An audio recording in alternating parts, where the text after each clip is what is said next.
Well, if you've heard any news about education lately, you've likely heard the word accreditation. It's a complex subject that can be confusing, and it is changing.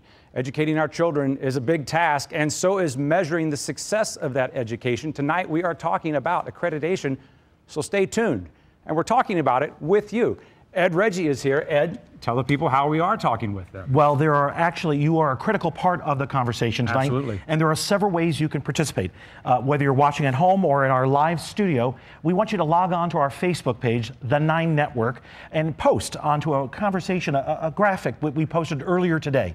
Or you can actually use our hashtag, StayTunedSTL, throughout the entire broadcast. We want to hear from you. And Ed will be making sure that gets on the air. People are already talking about the challenges our young people face.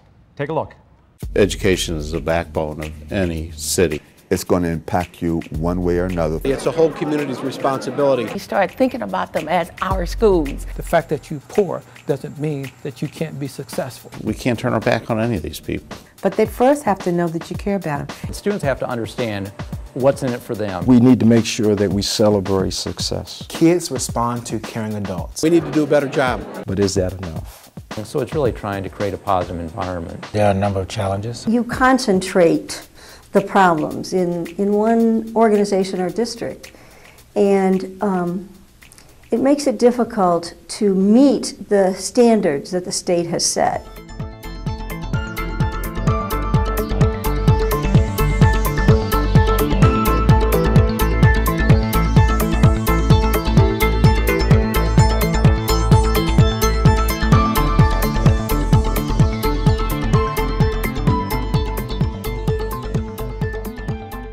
For districts in Missouri serving grades K through 12, there are 14 possible points of state evaluation.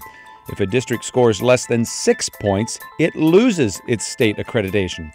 Starting in January of 2013, 2 districts in the St. Louis region will be unaccredited, with another 2 only provisionally accredited. All other St. Louis area schools are fully accredited, with most scoring somewhere in the middle of the spectrum.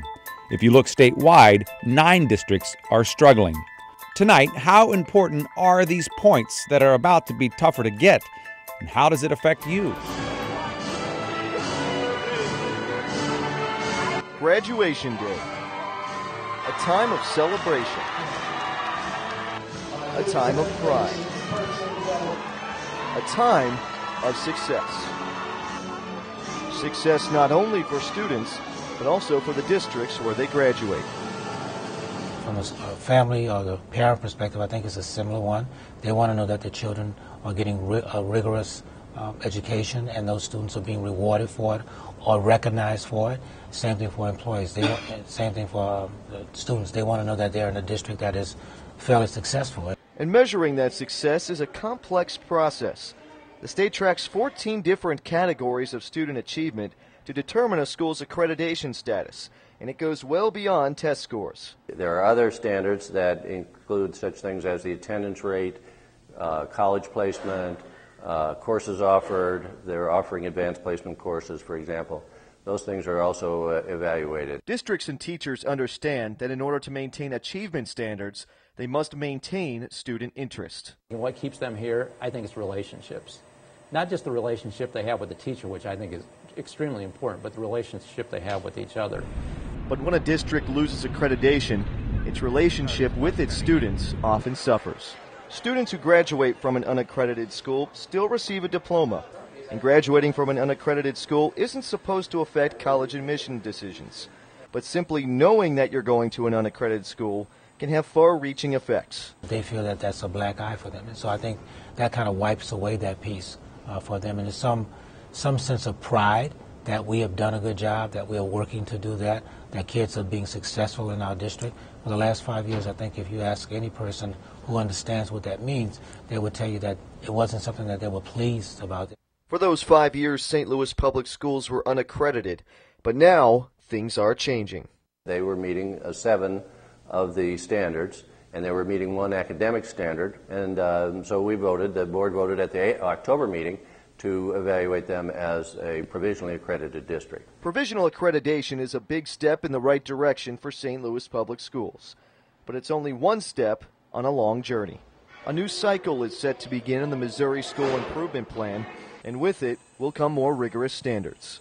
We will be setting the bar a little higher. We know that the economy has changed, the world has changed, and our students will need more academic skills. They'll need more particular skills to be college or career ready when they graduate.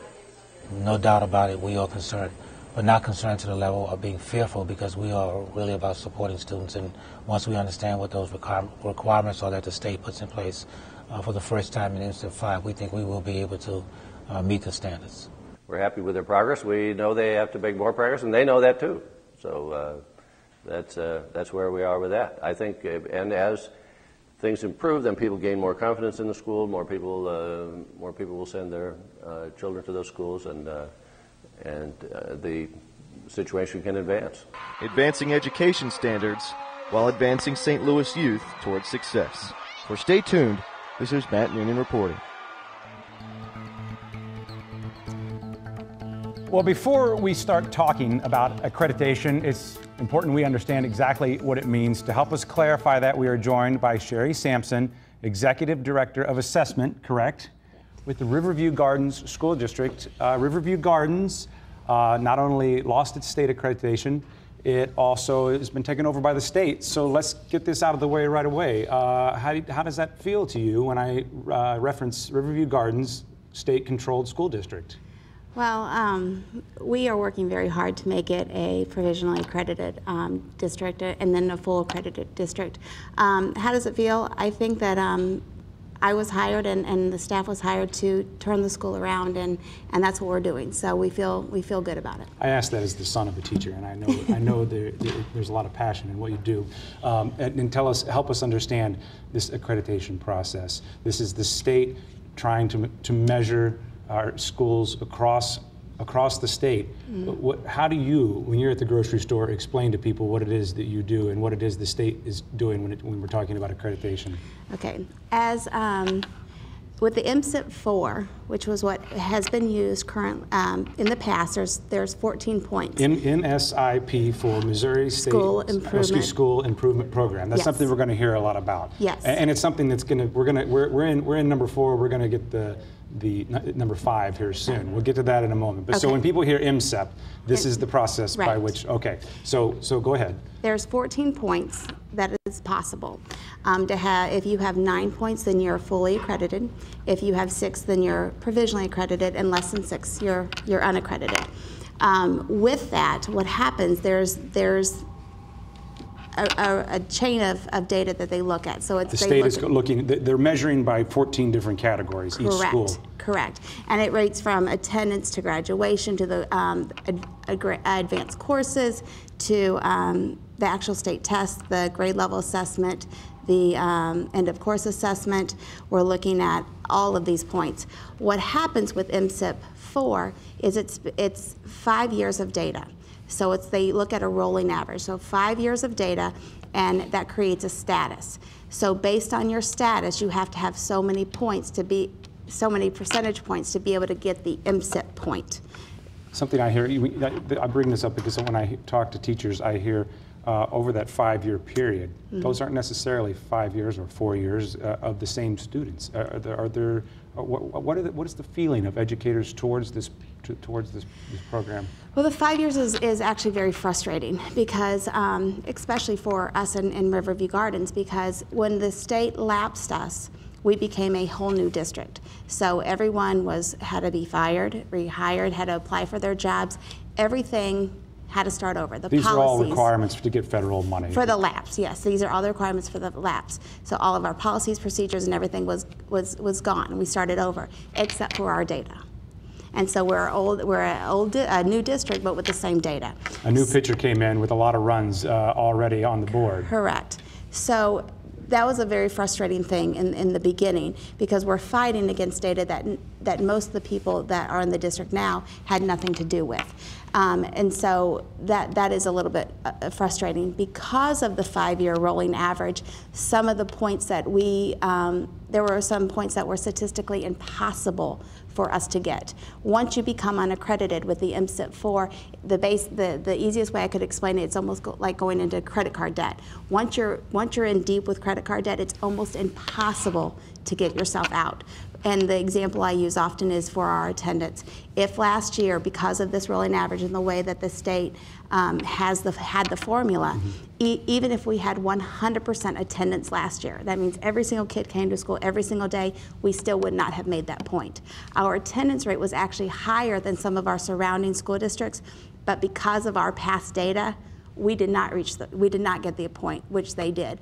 So it's a bit frustrating. Just help us with a couple of other terms that I think we're going to hear tonight. One of the areas by which the schools are judged is something called a subgroup. Help us understand subgroup and how that plays into our schools. Okay. Again, with MSIP-4, the subgroups, that could be our students who are English language learners, so English as a second language, our free and reduced, our Asian. Free and reduced lunches. Free and reduced lunch.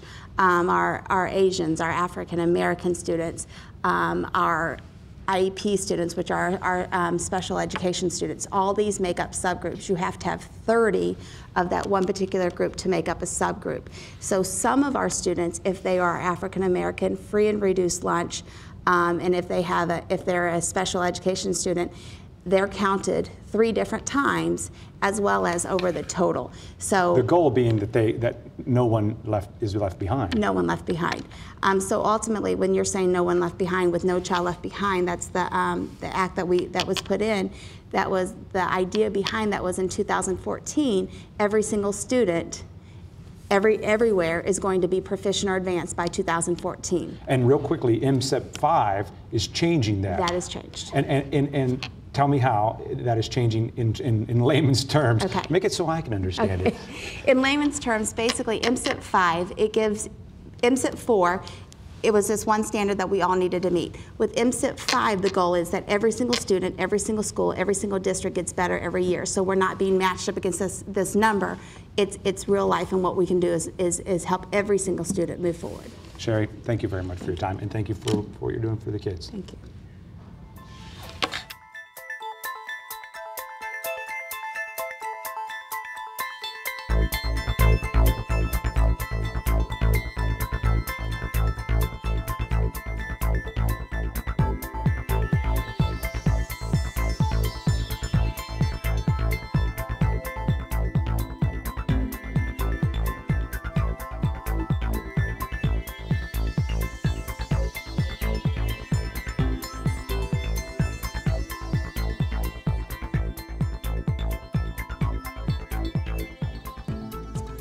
Okay, welcome back. We are bringing some folks into the studio in what we like to think is a new and innovative way. We're using a Google Hangout to talk to some folks.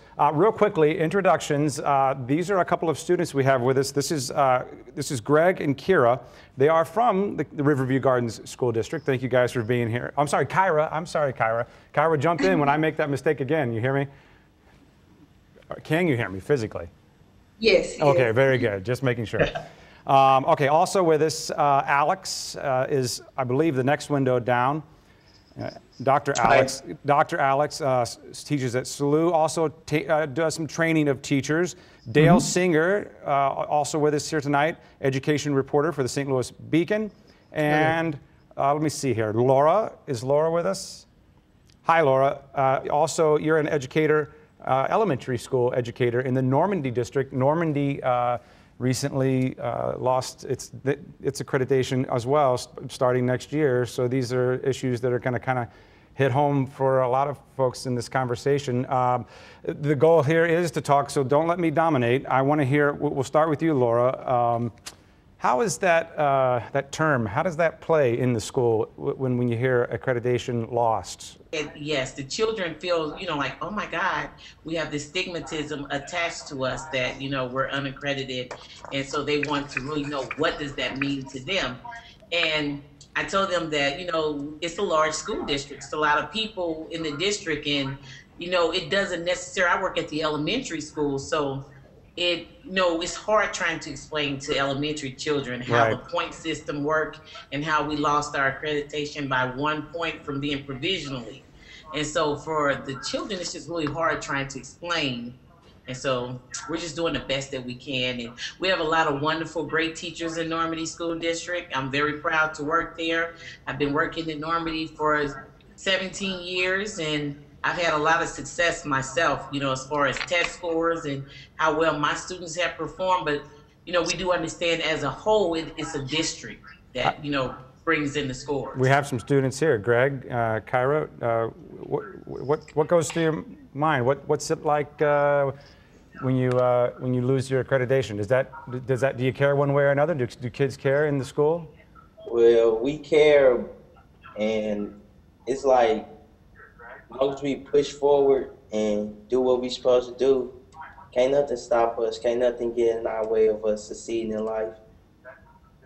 Does it change your daily routine? I mean, is it an impact on your education? Well, it doesn't really have an impact on my education because we are all our own individual person, and we want to be seen as our own individual person. And the scores, that's as a whole. Everybody might not be viewed as that one score because we all present ourselves in different ways. Dr. Alex, if every student in school had this attitude, we probably wouldn't be having this conversation. Absolutely. What do you think? Does this take a toll on a kid's education? Yeah, I think it has an issue with what it means for the students in the school and the quality of learning that can occur in schools that are stigmatized.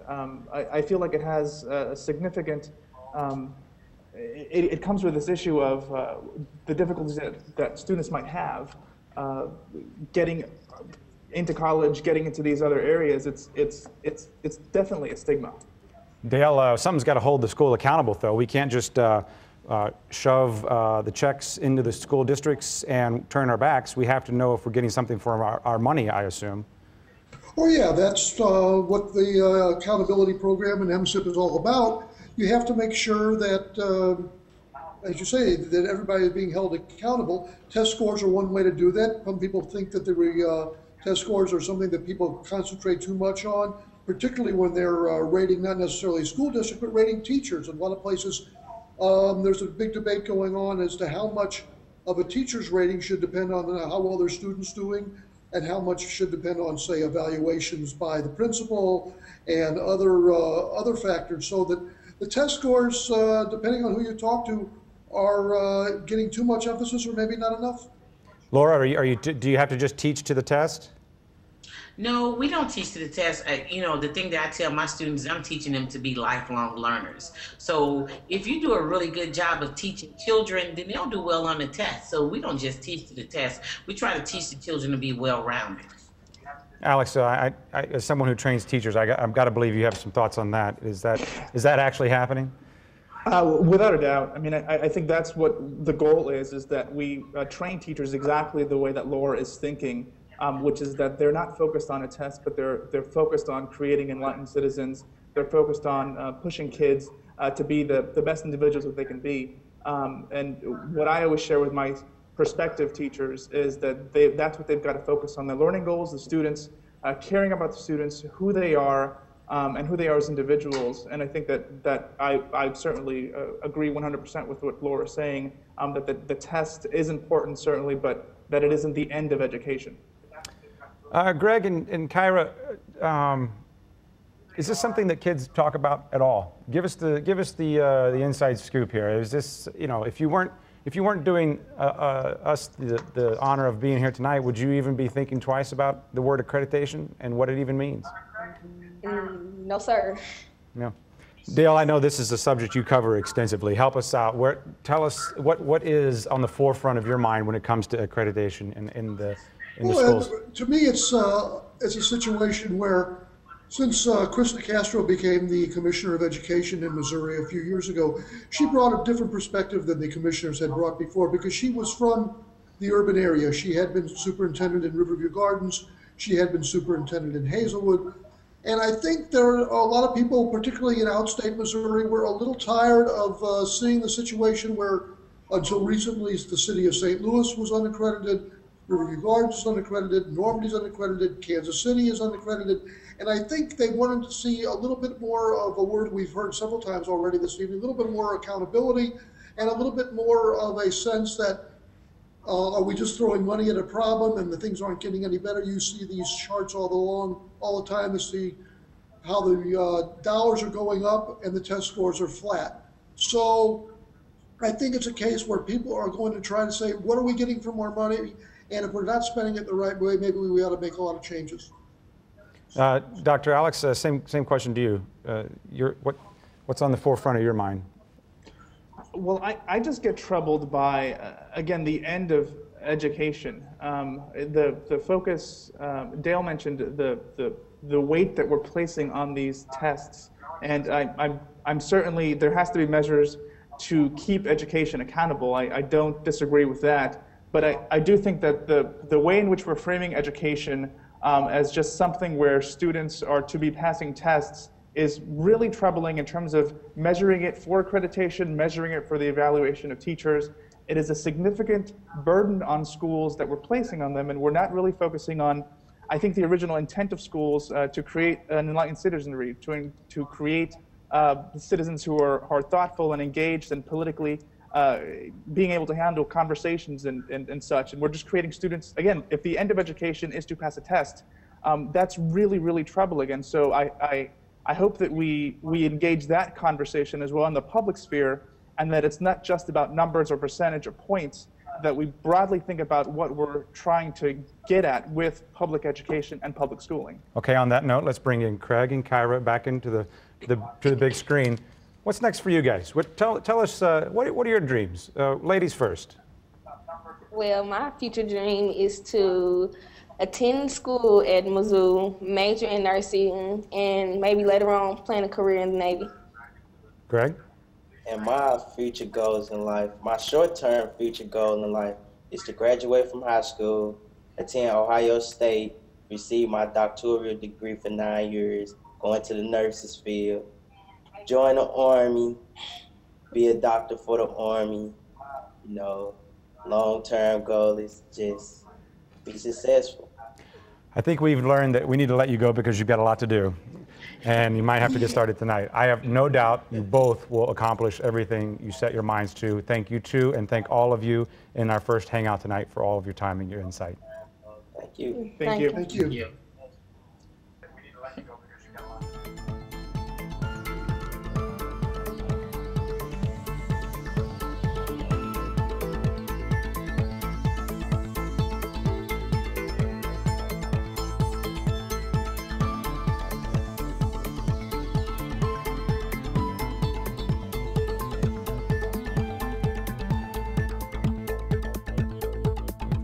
Okay, we're bringing you over to our corral of engaged and passionate citizens. I know you guys have been listening intently. First, quickly introductions. Barrett, concerned citizen without a doubt, with passion in his veins for this topic. Also, you work in education. Sarah, parent of a very young child, also the same qualifiers of passion. And Andrew, an engaged young man who will be lucky to have him as a parent someday. Let's just start from what we've heard so far. You know what? What's piqued your interest in what you've heard so far? Don't let me get in the way. It just seems like this big thing of, you know, what does accreditation mean? Right. What is it about? And what does it mean to the city of the schools, or I guess, or districts that are unaccredited? For me, I just sort of feel like, you know, what does it mean? Because I guess the St. Louis Post-Dispatch wrote an article about a month or two ago that said that students in the, I guess, voluntary transfer students that went to suburban schools were getting outperformed by city students in the St. Louis Public School District. Just for a point of clarification, these are students who, this is a whole other show in and of itself, but yes, students have the right to, when their school district is unaccredited, to move to another district again, that's almost a whole other show because that's been tied up in the courts. But your point you're making, the news recently was that the students who stayed in those districts actually outperformed the students who transferred. Yeah, so my question is, what does accreditation mean? Because if students from the city are staying in their home schools and going to magnet schools and outperforming students who go to suburban schools that have accreditation, what does it really mean? Well, I think that was a really interesting point that came up, was talking about it in relation to pride of the students and kind of what we're telling them. To me, one thing I kind of notice is we're telling them that accreditation isn't important. It doesn't matter to what their kind of schooling to go, it doesn't matter to college decisions, but it's still important because we're obviously not accrediting them. Right. And maybe that doesn't affect the top performing students, but how does it affect the students who maybe are on the cusp of dropping out, telling them that their education isn't accredited? Well, I think, Craig, that even just the Google Hangouts was such a, it's kind of picking up on your 2 points. It's like Craig and Kyra are talking about their dreams, they're moving forward, they really don't care, they are determined. And I love hearing young people say that, because I actually feel like so many times you'll talk to young people and they're either caught up in being like an athlete or something. It's great to hear, I want to be an engineer, God, I love that, and to hear that I want to be a doctor. But then flip side, what Dr. Alex, I think, was saying, it's such a branding problem, isn't it? It's complete branding and reputation. If you're an unaccredited school, this was picked up by the New York Times, you know? I mean, it's like, it makes the city look bad, even if it's challenging. I mean, even if things are changing and then they're going in the right direction, you've just, it's about the brand of how it reflects the city. And I think that's the challenge, because even as you just pointed out, it's like if you look at the performance, it can be completely contrasted. You could say schools in the county students aren't actually performing in some elements the way that they are for the city, but you could not tell anyone that based on how they feel from, you know, from the PR side of things. I don't know. The one big moniker put on top of everything else to kind of determine perception, what their education is, and that it's a district-wide. It's not school to school and different things like that. So I think it's a much more complicated problem than kind of we're being presented. Well, I question the process, because how do urban districts with large amounts of students from impoverished backgrounds compete with suburban districts with large tax bases and students from middle to upper middle class socioeconomic levels? I don't think that's not apples and apples to me. Right. Well, I think the interesting thing, I really do like how, Sherry, how you guys explained out the point system, because you read it in the 14 points and the 6 and the 9 and less than 6. I think that's great to explain it, but I always feel like there is this kind of like X factor, which is, I don't know if it's culture, I don't know if it's, but it's like we have to acknowledge poverty. We have to acknowledge sort of the type of households that we're coming. Yeah, and I just don't know, this is beyond my scope of knowledge of how that is incorporated, or does it even matter when you are looking at this? Well, look at the themes they were sort of talking about in terms of districts that are unaccredited. The St. Louis Public School District, Kansas City, Normandy, Riverview, all districts with large populations of minorities who if I looked at the data, I would guess and say they come from impoverished backgrounds. Guys, good points all together. Thank you very much. We'll be coming back to you, so sit tight. Thank you.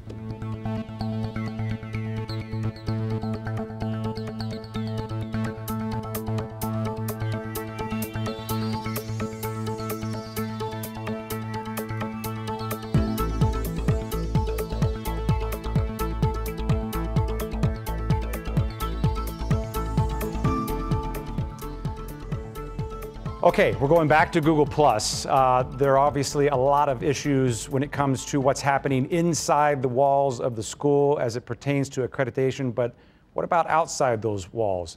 Let's go back to Google+. Let's meet our next group here. This is Mary Oswald, who is just up. Let's see, let's go back. Okay, Dan Brazel. Yes. Dan is on the big screen. I'll introduce Dan first. Dan has an interesting perspective that he's going to add to this conversation, because Dan is currently a real estate agent, knows a little something about the value of a neighborhood in terms of real estate, also a former high school teacher. I just told you about Mary. Let's see, Mary over here on the far right. Mary is in the Bell Fountain community, also a former Riverview Gardens teacher and board member, and I believe if you go to a board meeting, you'll still see Mary in the audience very frequently. That's a passion that doesn't just go away when the term is up. Amy is also with us. Amy, I look forward to hearing your perspective, because you're a parent of a St. Louis public school student who is attending, I believe, a magnet school. And also, Kay, you were living in the city of St. Louis. You had a child in the St. Louis public school system. Why'd but you took him out? Yes, I did. Why? I didn't have a good experience with it, and also the fact that St. Louis Public School District isn't accredited played a factor. It just has negative stigma around it. So I want what's best for my child, so I decided to send him to Rockwood School District. Dan, she wanted what's best for her child. Have you heard that story? Does that sound familiar at all? It does. Pretty much, if I help younger generations of people move into the city, they kind of want a vibrant area, so they move into the city, and then a few years later, when they start to have 1 or 2 kids, they're going to look to then move out to a better school district. So it's going to be somewhere out in the county. It could be Afton, it could be Crestwood, Kirkwood, Webster Groves. So yeah, I've heard that a lot. So I'll help someone buy a home, and then a couple years later, after they have 1 or 2 children, then they'll then look to then move out of the city, basically for a better school district. Amy, were you on that path? Was that your plan before your child was of school age? Yes, that actually was the original plan when we first bought our house 15 years ago. It was a starter house, and we were going to be, moving in 3 to 5 years. And then, lo and behold, we found a school that we were happy with, and really liked the parent community that we found there, and decided to stay. And then when my next son came along and he didn't get into that same school, and we actually found another school community that we were very happy with, and we've stayed. And now I have 3 children in 3 different schools in St. Louis Public Schools, and I can't speak highly enough of all of them. And can I ask, are they all in magnet schools? They are. Would you be in the city if they weren't? Probably not. Mary, have you seen your community change as the school district lost its accreditation? It hasn't helped people who are my age, who are maybe looking to downsize or to move to something smaller. Just try and sell your property is a very difficult situation. Other than that, I think people my age are looking at just what is going on with the school district. Since you don't have children in school, you don't have that firsthand knowledge, like the 2 parents who spoke, of what is happening, how does this work, where are we going, what can we do to be part of this. Are your friends involved? Are your friends, do they care about the school system of Riverview Gardens? At this point, they're looking for something to do. What can we do to be a part of this? But before they volunteer to do that, they want to understand just what are the goals of the school district? Where does the district want to go? I don't know, Dan, I'll bring you in, and anybody else jump in on this. Is there a better way to assess how our schools are doing? Can you do that without turning people away, without giving it kind of a black mark on its record? Dan, I don't know. You're, as a former teacher, is the way we do this? Is this a good way to test our schools, to keep them accountable? I think accreditation is the first step in a long series of what needs to happen for competence to be regained in the schools. I do like the system of charter and magnet schools, but I don't think just that alternative, it's not a solution to the current problem. So really there's a lot of other factors, and then me speaking as this more of a former teacher than a real estate agent involved in where St. Louis Public Schools is listed and kind of basically how they're held accountable, as well as kind of their track record thus far. There's a lot more social issues involved that need to change before they're on the right track and confidence is restored by not only families and parents, but also students who want a quality education. Kay, what do you I think I heard almost an amen there from somebody, but Kay, I'll pick on you. What would it have taken to keep your child in SLPS? As a parent, what are you looking for? I feel like it was a lot of different factors that played a role in why I transferred him. Yeah. I felt like the teachers had low expectations of the students, so my son wasn't really being challenged and reaching his full potential. On that list, if you had to, we won't make you make a list right now, but where does the simple label of unaccredited rank in terms of? Oh, That's number one. That's number one ranking. Amy, same question to you. I mean, you're happy with your experience, but what makes you happy? Why are you satisfied with the education your kids are getting? I am, and my kids I have a middle schooler and 2 elementary school kids, and the accreditation issue has really been less of a problem for us.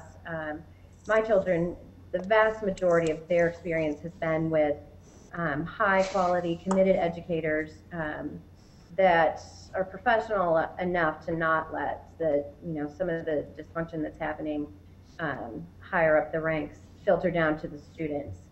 So I feel like it was a leap of faith to overcome the stigma and the reputation that St. Louis Public Schools has in general. But again, I feel like it goes to the larger issue of the sustainability of our city, that unless we start investing and taking some ownership in these schools, that's a huge sustainability problem for the vitality of our city. Not just in having an impact on the neighborhood, but the region as a whole. Absolutely. Thank you all for your time. I appreciate your insights and your time. Thank you very much. Thank you. Thank you. Thanks.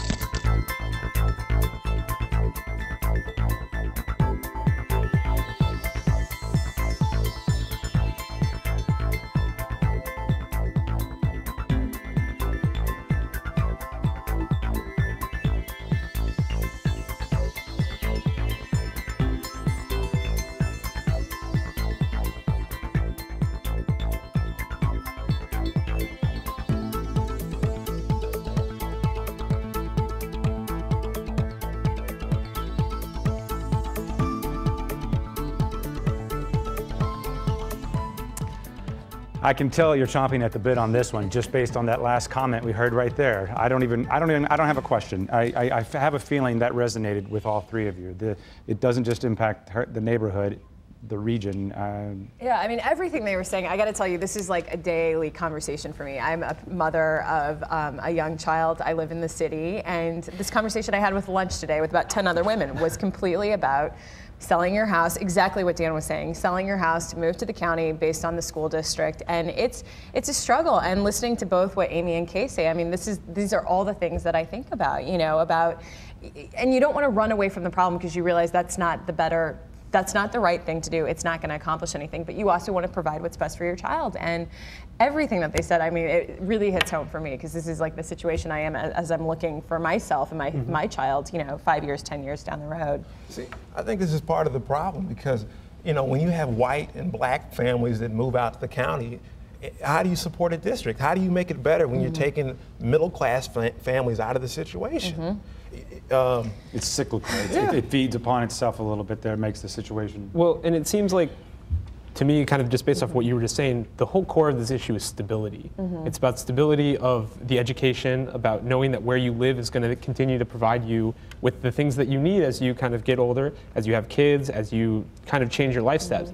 And accreditation is supposed to provide that. It's supposed to provide a stability across the district, that the education is standard, it meets kind of what we want for our whole community.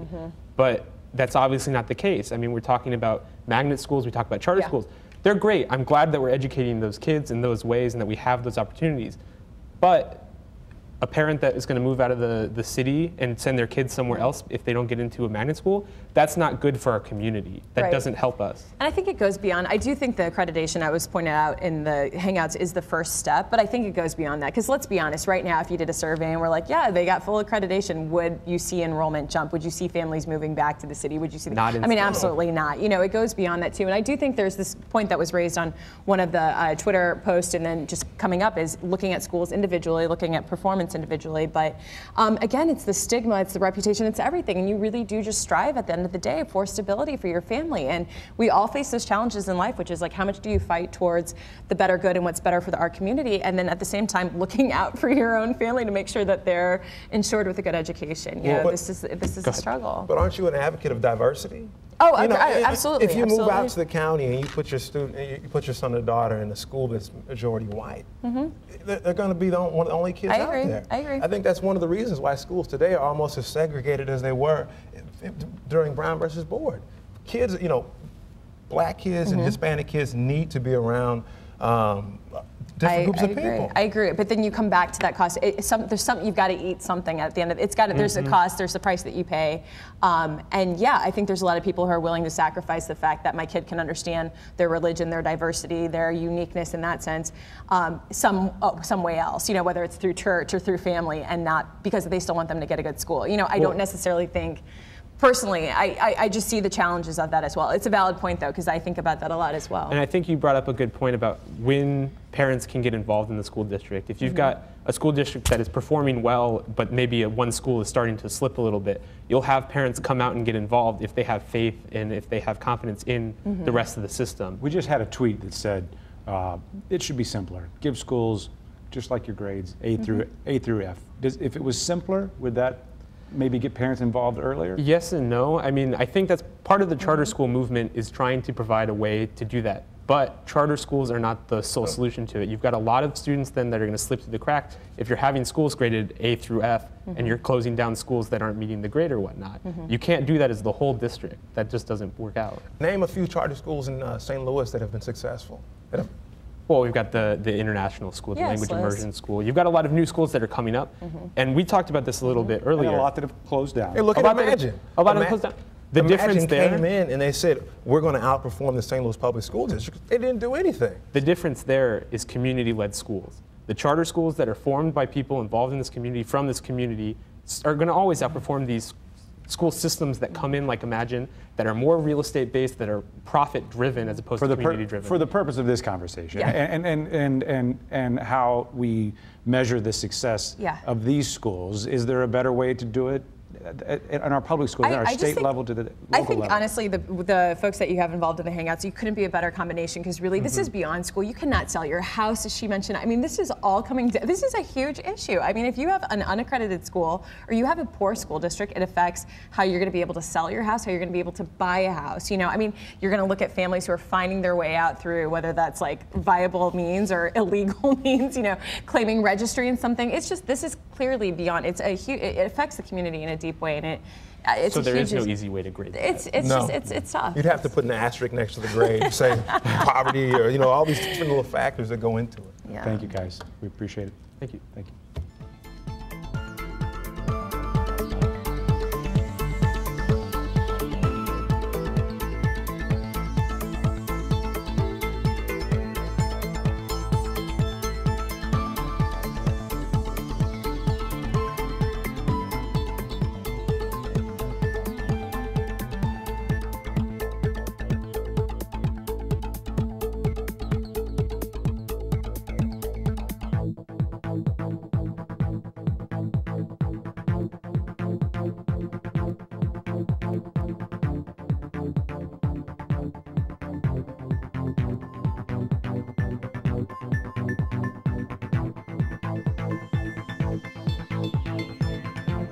All right, we're gonna go back to Google Plus for one more hangout. We've got some folks who we tricked into sticking around. I'm sorry, we didn't tell you could go, so we're gonna take advantage of your knowledge one more time. Let's pick up the conversation where we just were. Okay, it has wide-ranging effects on a community. It impacts home sales, people leaving, looking for different schools. Is accreditation just, are we being too hard on it? Is this something that we have to have and we just have to kind of power through, muscle through these hard years in the desert here, and then the outcome will be better? Mary, I don't know. What do you think? I think it has to be called something.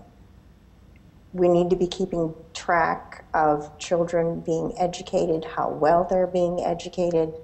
When we put it in a critical frame as opposed to a productive frame, I think that creates quite a problem.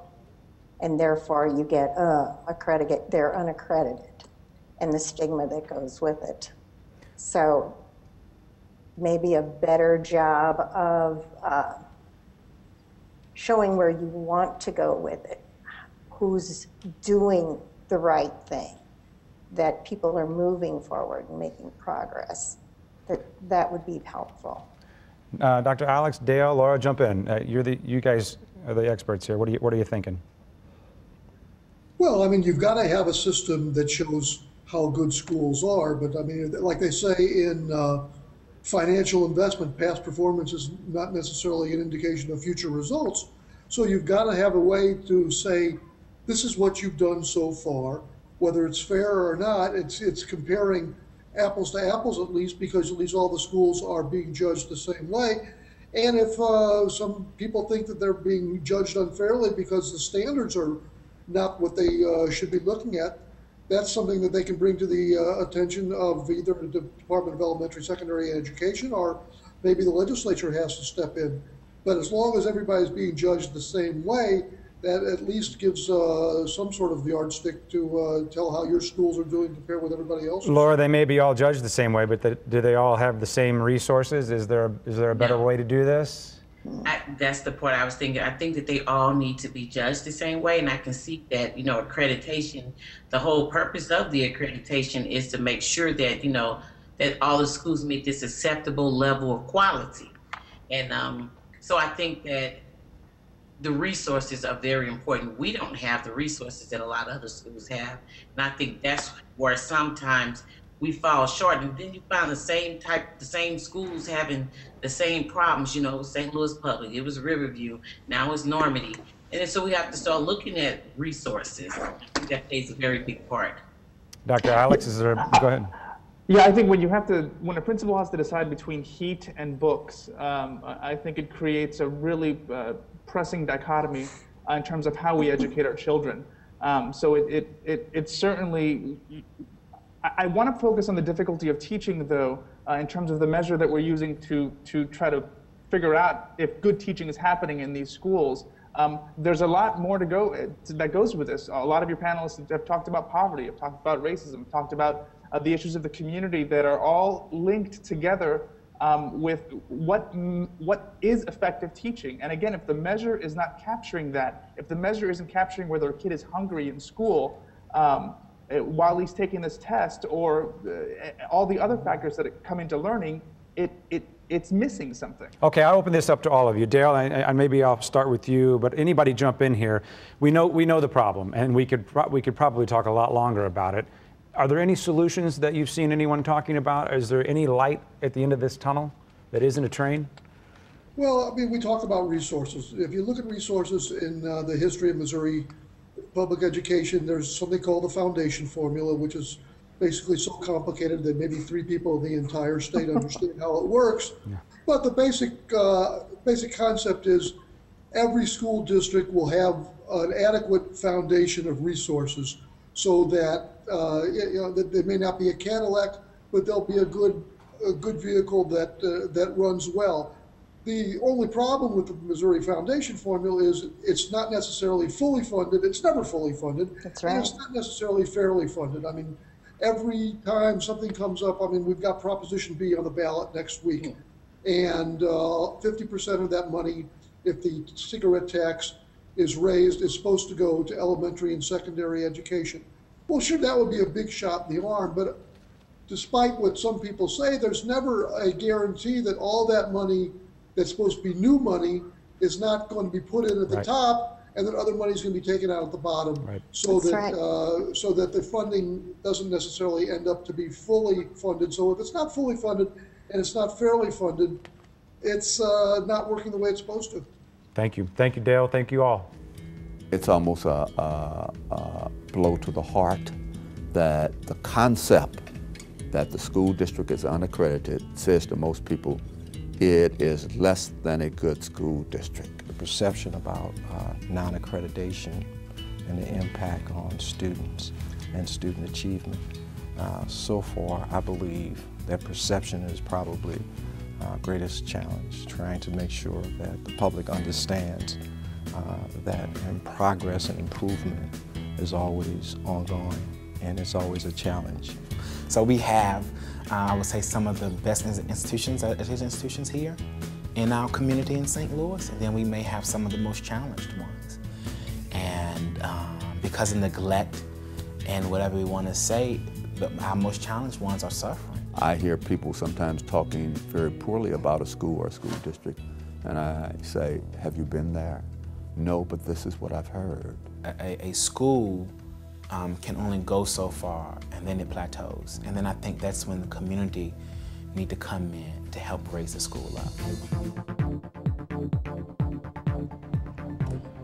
We're joined now in the studio by Dr. Kathleen Sullivan Brown. She is a professor of education at the College of Education at University of Missouri St. Louis. I guess before I get to a question that we just started on there, is there any light at the end of the tunnel? First, the conversation so far tonight, what's got your blood boiling, or what's got your interest piqued, I should say? Well, I'm very impressed with the depth of the understanding of people about this. As you said at the beginning, it is a very complex process. But I think people also see that it affects lots of different parts of our world, our real estate values, the perception of people about our city, about our region, the future of young people. So I think people are appreciating that this is a very complex topic, and I think that's important.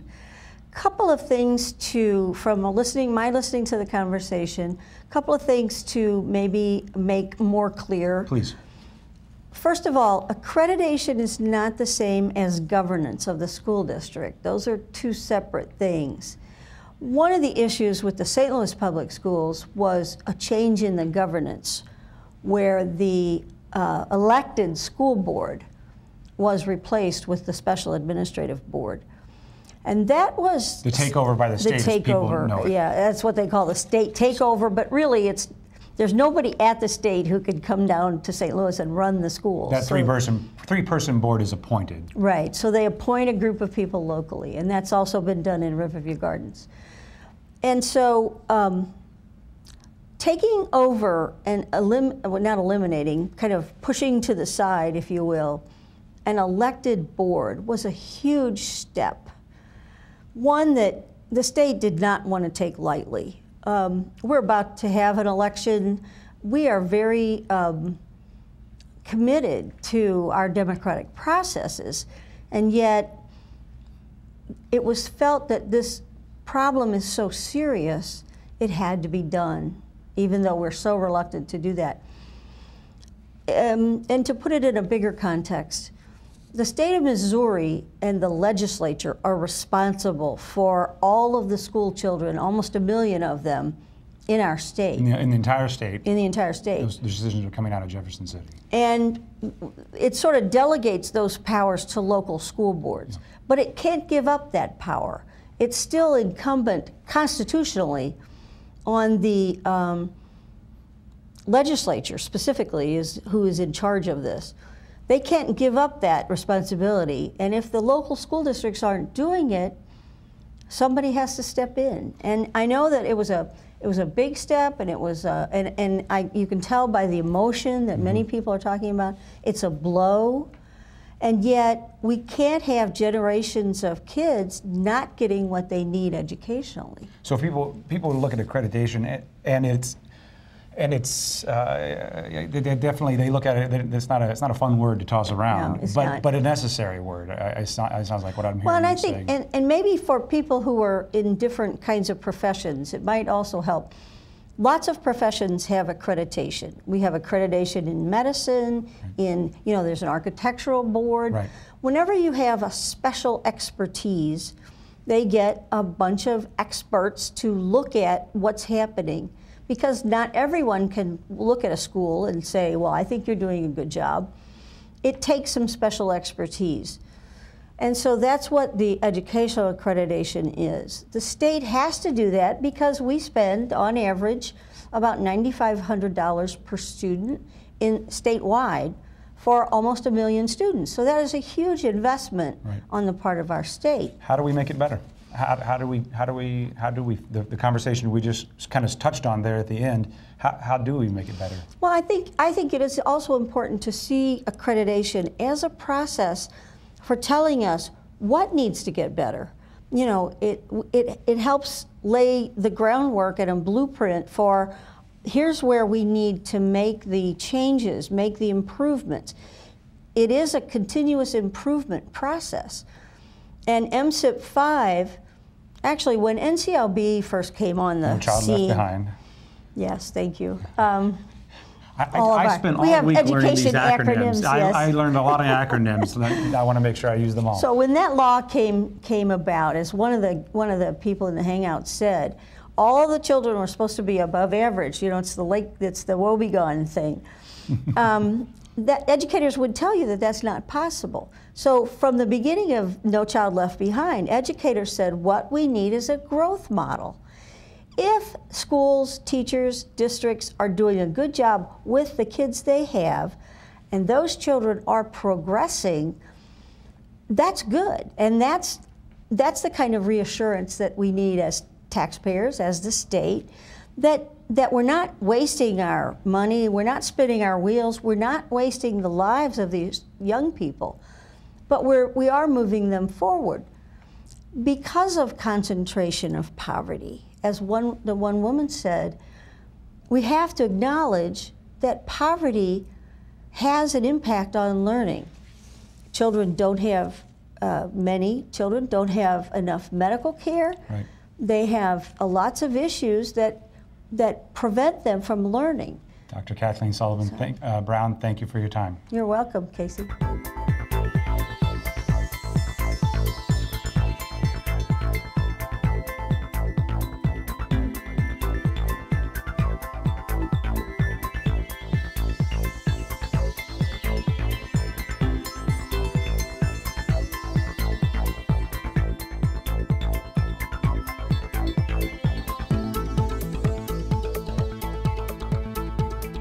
You know, one of the last tweets we just saw were from Respect My Fresh that says, you know, the schools take the blame for failures of society as a whole, but, you know, quit ignoring poverty and inequality. And I think that's been a theme tonight, that, you know, the stigma, you know, and there's other issues besides accreditation. We've heard from a lot of people that accreditation doesn't measure everything, right? That teachers are up against, that more importantly students are up against. But we've also heard it's not just this is not just the state putting its thumb on the schools, that this is a process. There has to be some sort of a process to make sure we're educating our children. Thank you for joining us tonight. We look forward to seeing you next week. Stay tuned.